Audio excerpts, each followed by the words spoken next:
सबसे पहले तो आप एक पेन और कॉपी लेके बैठ जाइए, क्योंकि आज के इस वीडियो में मैं आपको एलएचबी व्हील से जुड़े हुए काफ़ी इंपॉर्टेंट पॉइंट्स बताने वाला हूं। अगर आप सीएनडब्ल्यू से हैं, रेलवे के सीएनडब्ल्यू डिपार्टमेंट से हैं, तो ये वीडियो आपके लिए काफ़ी इंपॉर्टेंट होने वाला है। सीएनडब्ल्यू में जितने भी एग्जाम होते हैं उसमें लगभग ये सारे सवाल बिल्कुल आते हैं, इस बात को आप नोट कर लीजिए, इसलिए ये वीडियो आपके लिए काफ़ी इंपॉर्टेंट होने वाला है। देखिए, सबसे पहले जो ये आप देख रहे हैं अभी स्क्रीन के ऊपर, ये एक एलएचबी का व्हील है। और ये कैसे पता चलता है? ये इस तरह से पता चल सकता है बड़ी आसानी से कि इस व्हील के अंदर एक्सेल के ऊपर दो यहाँ पे आपको और छोटे छोटे डिस्क नज़र आ रहे हैं, जिन्हें हम ब्रेक डिस्क कहते हैं। इस डिस्क की वजह से आप ये आसानी से जान सकते हैं कि ये एलएचबी व्हील है। तो अब इसके जो इंपॉर्टेंट पॉइंट होते हैं, चलिए हम वो देख लेते हैं। सबसे पहले सबसे इंपॉर्टेंट जो इसका पॉइंट है वो है व्हील गेज। व्हील गेज किसको कहते हैं और ये व्हील गेज कितना होता है? तो देखिए, सबसे पहले तो ये समझ लीजिए कि व्हील गेज कहते हैं किसको है।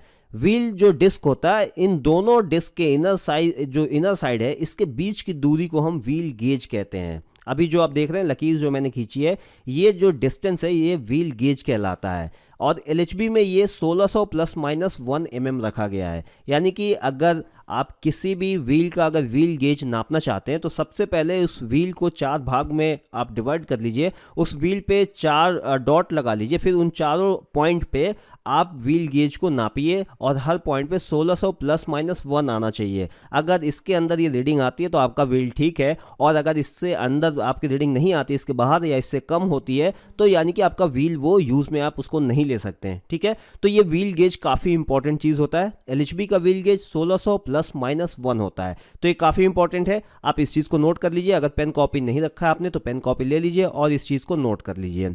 अगला देखते हैं, व्हील का जो नया व्हील का जो डायमीटर होता है वो क्या होता है। अब डायमीटर किसको कहते हैं वो भी मैं आपको दिखा देता हूं। जैसे ये आपके सामने एक व्हील है, इसका जो ये गोला है, इस गोले को हम डायमीटर, इसका डायमीटर, ये पूरा व्हील डिस्क कहलाता है। और इसी के डायमीटर की बात होती है जब नया व्हील की बात होती है कि नया व्हील का साइज़ क्या है, तो इसी डायमीटर को नापा जाता है। और ये जो डायमीटर होता है नए व्हील में 915 mm होता है। आईसीएफ और एलएचबी में दोनों इक्वल होते हैं, बराबर ही होते हैं, 915 mm।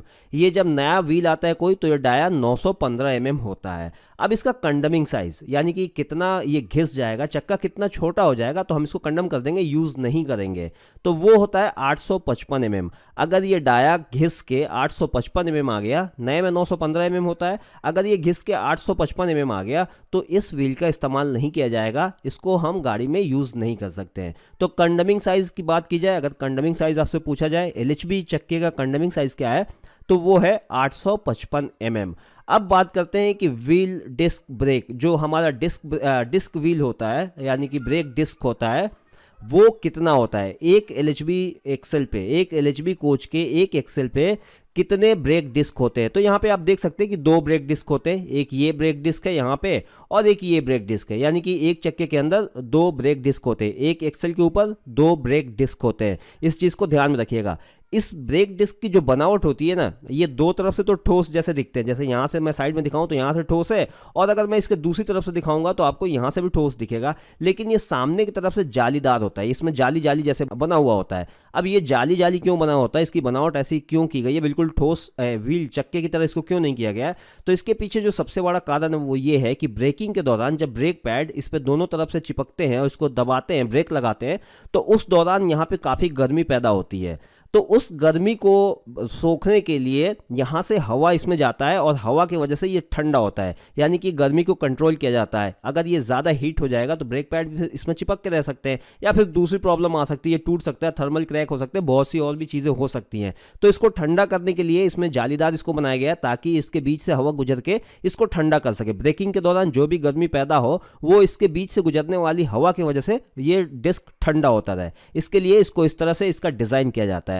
और जिस चीज़ पे ये फिट है इसको हम एक्सेल कहते हैं, यानी कि एक्सेल के ऊपर ये ब्रेक डिस्क फिट होता है। और यहाँ पे अगर लेफ्ट साइड में देखें तो ये जर्नल कहलाता है, जिसके ऊपर यहाँ पे बेरिंग फिट होता है। और एलएचबी में जो बेरिंग यूज़ होता है, एलएचबी व्हील के साथ जो बेरिंग लगता है वो कार्टेड टेपर्ड रोलर बेरिंग होता है, जो कि दोनों एंड में यहाँ पे लगता है। और जिस चीज़ पे, जिस हिस्से पे बेरिंग लगता है इसे जर्नल कहते हैं। हालांकि ये भी एक्सेल का हिस्सा है, लेकिन इस पार्ट को जर्नल कहते हैं। जैसे यहाँ पे अगर चक्के के बिल्कुल पास में देखें तो इसको हब कहा जाता है, यहाँ पे अभी जो ब्लू आप देख रहे हैं ये हब कहलाता है। तो इस तरह से ये पूरा एक व्हील हो गया। अब इसके बाद देखते हैं thickness of wheel flange. Flange की थिकनेस कितनी होती है। अब फ्लैंज किसको कहते हैं तो चलिए मैं दिखा देता हूँ। देखिए ये व्हील है, ये टायर है जो बिल्कुल की प्लेन सपाट दिखता है, हालांकि ये थोड़ा सा टेपर्ड होता है, ये वार्म प्रोफाइल होता है, लेकिन दिखने में बिल्कुल ये सीधा साधा दिखता है। और यहाँ पे जो इसके कॉर्नर पे लास्ट में जो है ये हिस्सा उठा हुआ रहता है, आपने देखा होगा ये हिस्सा निकला हुआ होता है जिसे कि हम फ्लैंज कहते हैं। तो इसकी थिकनेस कितनी होती है एलएचबी कोच में, जब व्हील आता है तो उसकी मैक्सिमम थिकनेस कितनी हो सकती है,